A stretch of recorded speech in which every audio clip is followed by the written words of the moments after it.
नमस्कार। आज मंत्रिपरिषद में 30 एजेंडों पर निर्णय हुआ है। 30। सबसे पहले जो महत्वपूर्ण एजेंडे हैं इसमें 6 औद्योगिक क्षेत्र के बारे में निर्णय लिए गए हैं। इसमें 5 नए औद्योगिक क्षेत्र गठन का निर्णय लिया गया है और एक पुराना जो औद्योगिक क्षेत्र है उसका विकास का है। सबसे पहले जो औद्योगिक क्षेत्र है वो है बेगूसराय जिला अंतर्गत अंचल बेगूसराय के मौजा कुसमौत थाना संख्या 334 में। इसमें 991 एकड़ 991 एकड़ भूमि का अधिग्रहण करने का निर्णय लिया गया है और इसमें 3 अरब 51 करोड़ 59 लाख 76,345 रुपए का व्यय होगा। तो बेगूसराय में 991 एकड़ भूमि का नए औद्योगिक क्षेत्र के लिए अधिग्रहण किया जाएगा और इसमें 3 अरब 51 करोड़ 59 लाख 76,345 रुपए व्यय होंगे। पटना जिला अंतर्गत यह नया औद्योगिक क्षेत्र है। जिला अंतर्गत अंचल बख्तियारपुर के मौजा सैदपुर थाना नंबर 170। इसमें 500 एकड़ भूमि का आधारभूत संरचना विकास प्राधिकार के माध्यम से अधिग्रहण किया जाएगा। इसमें 2 अरब 19 करोड़ 34 लाख 84,930 रुपए व्यय होंगे। तो बख्तियारपुर अंचल में 500 एकड़ भूमि का अधिग्रहण होगा नए औद्योगिक क्षेत्र के लिए। सिवान जिला अंतर्गत अंचल मैरवा के अंतर्गत मौजा अटवा थाना नंबर 43। इसके अंतर्गत 167 एकड़ भूमि का अधिग्रहण होगा। इसके अंतर्गत रुपए 1 अरब 13 करोड़ 92 लाख 24,000 रुपए इसमें व्यय होंगे। 167 एकड़ भूमि इसमें का अधिग्रहण होगा। सहरसा जिला अंतर्गत अंचल कहरा मौजा बनगांव थाना नंबर 137। इसमें 420 एकड़ भूमि का अधिग्रहण होगा आधारभूत संरचना विकास प्राधिकार के माध्यम से और रुपए 88 करोड़ 1,13,847 रुपए इसमें व्यय होंगे। तो सहरसा जिला अंतर्गत अंचल कहरा मौजा बनगांव यहाँ पे नया औद्योगिक क्षेत्र बनेगा। मधेपुरा जिला अंतर्गत अंचल ग्वालपाड़ा के मौजा विश्वाड़ी में रकबा 143 एकड़ और अन्य भूमि सब मिला के 548 एकड़ कुल भूमि आधारभूत संरचना विकास प्राधिकार द्वारा अधिग्रहण किया जाएगा। इसके अंतर्गत 41 करोड़ 26 लाख 100 रुपए मात्र व्यय किए जाएंगे। ये मधेपुरा का नया औद्योगिक क्षेत्र होगा। वित्तीय वर्ष 2025-26 में अमृतसर कोलकाता और औद्योगिक कॉरिडोर परियोजना, ये पुरानी परियोजना है, ये डोबी के पास है, के तहत integrated manufacturing cluster IMC Dobby गया के भौगोलिक क्षेत्र विस्तार हेतु वन भूमि के समतुल्य रैयती एवं अनाबाद बिहार सरकार के सर्वेक्षित भूमि अंचल मोहनपुर के विभिन्न मौजा 700 एकड़ तथा अंचल फतेहपुर के विभिन्न मौजा में 600 एकड़ अर्थात कुल समेकित भूमि रकबा 1,300 एकड़ का आधारभूत संरचना विकास प्राधिकार के माध्यम से अधिग्रहण किया जाएगा।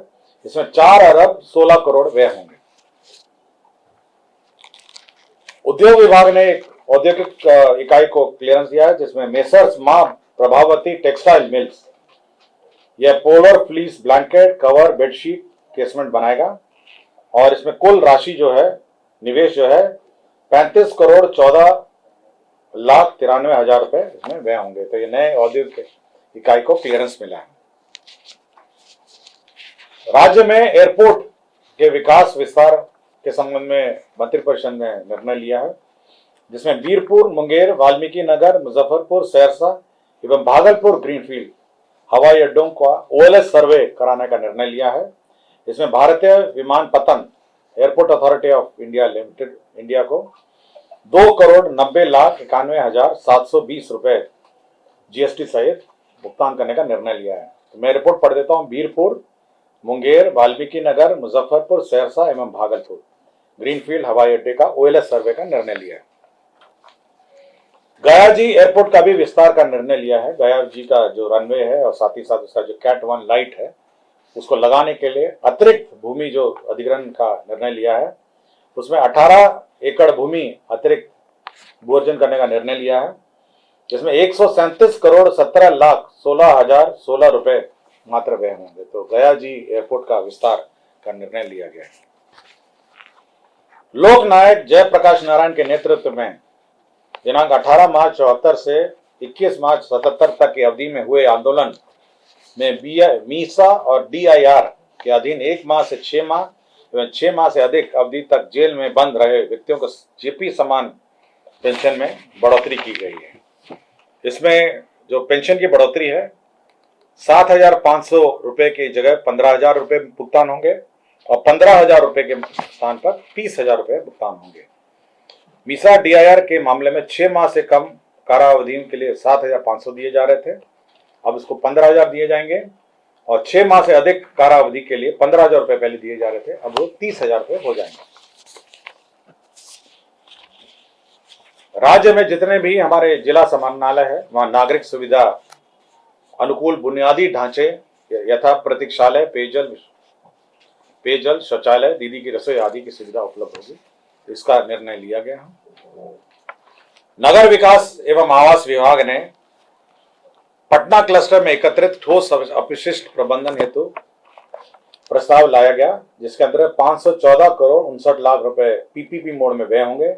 इसमें 30% तक भारत सरकार जो PPP का VGF फंडिंग करेगी और उसके जो ज्यादा होगा तो बिहार सरकार को वहन करना पड़ेगा। इस परियोजना में 15 मेगावाट कचरे से विद्युत की आपूर्ति होगी। 100 TPD का बायो मिथिनेशन प्लांट होगा और 800 TPD का मटेरियल रिकवरी फैसिलिटी प्लांट होगा, 700 TPD का कंपोस्ट प्लांट होगा और 325 TPD का वैज्ञानिक लैंडफिल सुविधा लगाए जाएंगे। तो ये PPP मोड में पटना जो क्लस्टर है उसमें integrated solid waste management project का स्वीकृति दिया गया। राज्य में शिक्षा विभाग का प्रस्ताव थे, 2 प्रस्ताव थे। आपको याद होगा पिछले मंत्रिपरिषद में हम लोगों ने 9 से 12 क्लास के बच्चों को 1 अप्रैल से 31 जुलाई तक की अवधि में जो 75% उपस्थिति होगी उनको DBT का लाभ दिया जाएगा, जिसमें छात्रवृत्ति और यूनिफॉर्म का है। उसी प्रकार 1 से 8 कक्षा में जो छात्र होंगे उनको यही सुविधा दी जाएगी। ये 1 अप्रैल से 31 जुलाई तक जिनकी उपस्थिति 75% उपस्थिति होगी उनको DBT का लाभ दिया जाएगा।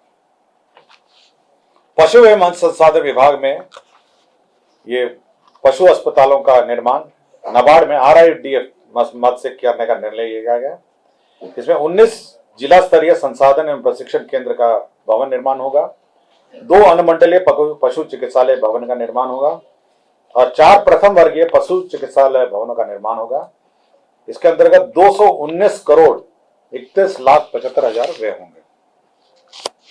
कृषि रोड मैप के अंतर्गत राज्य में किसानों को रियल टाइम में कृषि विभाग की योजनाओं का लाभ पहुंचाने, डिजिटल क्रॉप सर्वे के आधार पर मौसमवार, फसलवार आच्छादन, उत्पादन एवं उत्पादकता का पुनर्अनुमान, किसान आधारित सेवाओं के लिए नवाचार, प्रौद्योगिकियों का समावेश तथा कृषि संबंध क्षेत्रों के लिए डेटाबेस का एकत्रित करने के लिए एक नया डायरेक्टोरेट का गठन करने का निर्णय लिया गया है। कृषि विभाग के अधीन डिजिटल कृषि निदेशालय का गठन, एक नया निदेशालय का गठन किया जाएगा, डिजिटल कृषि निदेशालय। विज्ञान एवं प्रौद्योगिकी विभाग के अंतर्गत जिला गया में संचालित गया अभियंत्रण महाविद्यालय गया परिसर में वास्तुकला आर्किटेक्ट विभाग का भवन, अतिरिक्त 300 बेड का एक बालक छात्रावास, 200 बेड का बालिका छात्रावास निर्माण करने का निर्णय लिया गया। इसके अंतर्गत 62 करोड़ 7 लाख 44 हजार रुपए व्यय होंगे। पटना जिला अंतर्गत पुनपुन पिंडदान स्थल पर लक्ष्मण झूला के समतुल्य रेलवे पुल के बगल में पुनपुन नदी पर बचाव कार्य सहित केबल सस्पेंशन पुल निर्माण कार्य किया जा रहा है। इसके अंतर्गत प्रथम पुनरीक्षित प्राकृत राशि की स्वीकृति दी गई। अब ये 82 करोड़ 99 लाख 48 हजार रुपए का होगा। पटना शहर अंतर्गत मीठापुर फ्लाईओवर से चिड़ियाटांड फ्लाईओवर वाया करबीघा जोड़ने हेतु फ्लाईओवर निर्माण का कार्य 292 करोड़ 74 लाख 4 हजार रुपए मात्र के अनुमानित लागत पर प्रथम पुनरीक्षित प्रशासनिक स्वीकृति दी गई। परिवहन विभाग का प्रस्ताव था जिसके अंतर्गत उत्सर्जन मानक भारत स्टेज 1 एवं पूर्व में उत्सर्जन मानक के अनुसार निर्मित सभी परिवहन और गैर परिवहन तथा उत्सर्जन भारत स्टेज 2 के अनुसार विनिर्मित सभी माध्यम और भारी माल यान यात्री मोटरयान को रजिस्ट्रीकृत स्क्रैपर के माध्यम से वाहन स्क्रैप कराकर निक्षेप प्रमाण पत्र सर्टिफिकेट ऑफ डिपॉजिट प्रस्तुत करने पर मोटर वाहन कर पर 50% की छूट दी जाएगी। मतलब जो भारत स्टेज 1 और भारत स्टेज 2 के जो सभी माध्यम की गाड़ियां हैं, अगर आप स्क्रैपर के माध्यम से स्क्रैप करके सर्टिफिकेट डिपॉजिट करेंगे तो 50% रजिस्ट्रेशन में छूट दी जाएगी। भारत निर्वाचन आयोग द्वारा मतदान केंद्र पर जो राज्य स्तरीय पदाधिकारी हैं, बीएलओ एवं बीएलओ सुपरवाइजर, उनका मानदेय बढ़ा दिया गया है। न्यूनतम वार्षिक पारिश्रमिक में प्रति बीएलओ 10,000 को बढ़ाकर 14,000 कर दिया है और प्रति बीएलओ सुपरवाइजर का 15,000 से बढ़ाकर 18,000 कर दिया गया।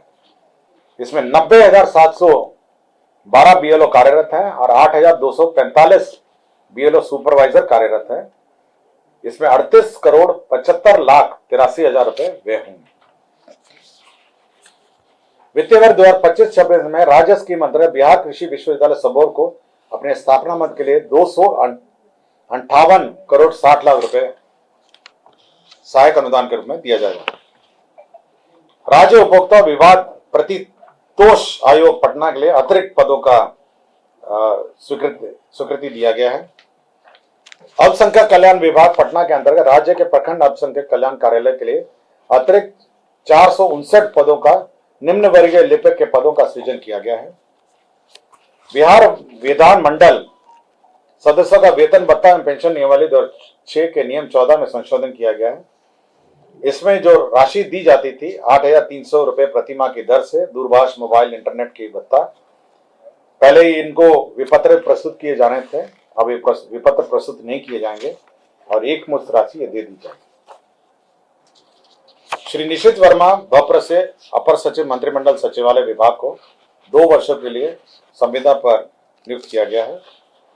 बिहार ग्रामीण जीविकोपार्जन प्रोत्साहन समिति जीविका में जो मानदेय की बढ़ोतरी दुगना किया गया है, उसमें बीसीएफ एडवांस लिया गया है, जिसके तहत 3,47 करोड़ 91 लाख व्यय होंगे।